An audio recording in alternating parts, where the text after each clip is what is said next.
Sukacita senantiasa kita alami bersama ketika kita masih dimungkinkan untuk berada di dalam persekutuan bersama dengan Tuhan. Secara khusus saat ini kita akan bersama-sama membaca dan merenungkan firman-Nya di dalam renungan harian Toraya di hari ini Sabtu 12 Desember 2020. Mari Bapak Ibu Saudara kita siapkan hati kita memohon pertolongan Roh Kudus di dalam doa. Mari berdoa. Ketika hati kami siap untuk mendengarkan firman-Mu, kami mohon Roh Kudus Tuhan yang ada di dalam diri kami, menolong kami untuk sungguh-sungguh mendengar firman-Mu dan sungguh-sungguh menjadi pelaku firman-Mu. Tuhan tolong kami supaya saat ini di dalam persekutuan kami, benar-benar kami merindukan firman Tuhan. Di dalam nama Tuhan Yesus Kristus kami berdoa. Amin. Matius 21 ayat 28 sampai 32 menjadi bahan bacaan Alkitab di hari ini Sabtu 12 Desember 2020.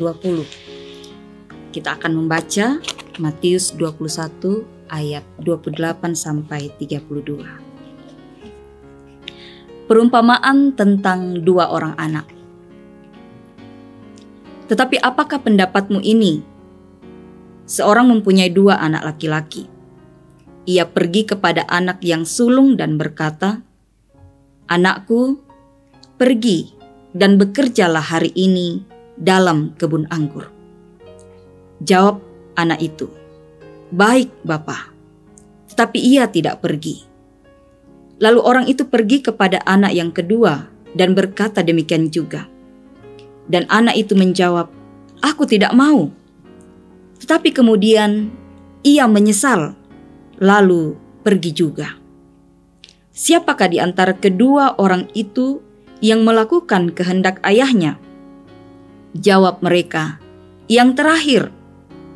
Kata Yesus kepada mereka, "Aku berkata kepadamu, sesungguhnya pemungut-pemungut cukai dan perempuan-perempuan sundal akan mendahului kamu masuk ke dalam kerajaan Allah. Sebab Yohanes datang untuk menunjukkan jalan kebenaran kepadamu, dan kamu tidak percaya kepadanya. Tetapi pemungut-pemungut cukai dan perempuan-perempuan sundal percaya kepadanya. Dan meskipun kamu melihatnya, tetapi kemudian kamu tidak menyesal dan kamu tidak juga percaya kepadanya." Demikian firman Tuhan yang boleh kita baca saat ini. Berbahagialah kita yang masih diberikan kesempatan untuk membaca firman Tuhan dan merenungkannya serta memberlakukannya di dalam kehidupan kita sehari-hari. Amin. Dalam renungan harian Toraya saat ini mengangkat sebuah tema berdasarkan perikop pembacaan kita, berbalik melakukan perintah, membalik unturu parentah. Saudara-saudara, mungkin kita memiliki pengalaman seperti perumpamaan dalam perikop ini. Entah kita pernah menolak perintah orang tua atau pernah mengatakan ya, tetapi kita tidak melakukannya. Dalam perikop ini, anak sulung mempunyai hati yang jahat dan tidak mau tunduk kepada apa yang diperintahkan oleh bapaknya. Tetapi dari luar, dia terlihat sebagai anak yang taat dan mengatakan ya terhadap perintah ayahnya. Namun selanjutnya ia tidak melakukannya. Pada sisi lain, Yesus mengatakan sikap anak bungsu yang dengan tegas mengatakan tidak terhadap perintah ayahnya. Namun selanjutnya dia justru menyesal dan kemudian menyelesaikan dengan baik tugas-tugas yang diperintahkan ayahnya. Anak sulung menggambarkan sikap golongan Farisi dan golongan tua-tua yang begitu tekun dengan pekerjaan mereka di bait suci, yang kelihatan ketat di dalam menjalankan perintah Tuhan, namun mereka tidak melakukannya. Di samping itu, mungkin ada orang yang kelihatan jahat, tetapi justru dia yang cepat mengubah arah hidupnya masuk ke dalam pertobatan. Mungkin selama ini kita selalu menolak dan mengabaikan segala hal yang Yesus sampaikan kepada kita.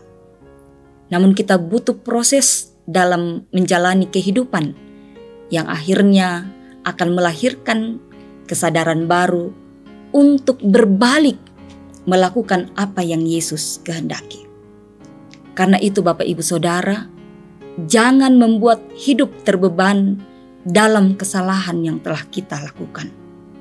Jadilah seperti anak bungsu yang memasuki sebuah proses kehidupan yang dalam perjalanan hidupnya menemukan titik kesadaran yang membuatnya berbalik untuk melakukan perintah Bapaknya. Dalam kelemahan kita, tetaplah berupaya menemukan kehendak Tuhan dengan berbalik melakukan perintahnya. Amin.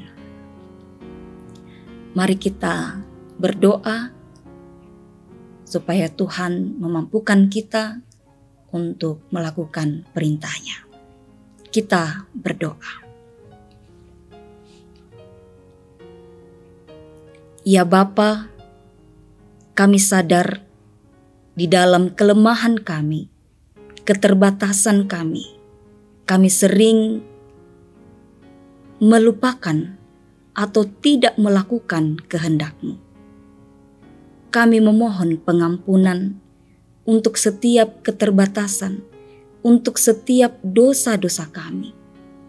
Namun ternyata di dalam kasih karunia Tuhan yang Engkau berikan bagi kami, ajarlah kami untuk sadar, ajar kami untuk bertobat dari sikap hidup yang kadangkala melukai hati Tuhan dan sesama. Di dalam keadaan seperti inilah kami membutuhkan pertolongan Tuhan untuk terus menuntun kami sesuai dengan kehendak-Mu, berjalan di dalam petunjuk atau perintah-Mu. Tuhan berkati kami semua. Tuhan berkati orang tua kami, Bapak, Ibu, Saudara yang saat ini mengikuti renungan harian Toraya.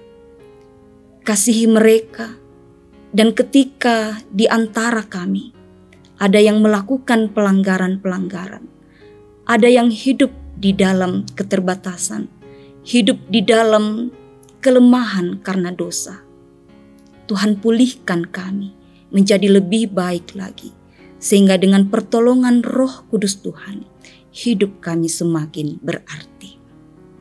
Terpujilah nama Tuhan. Kami bersyukur atas kasih sayang-Mu yang selalu nyata bagi kami. Di dalam nama Tuhan kami Yesus Kristus, kami berdoa. Amin.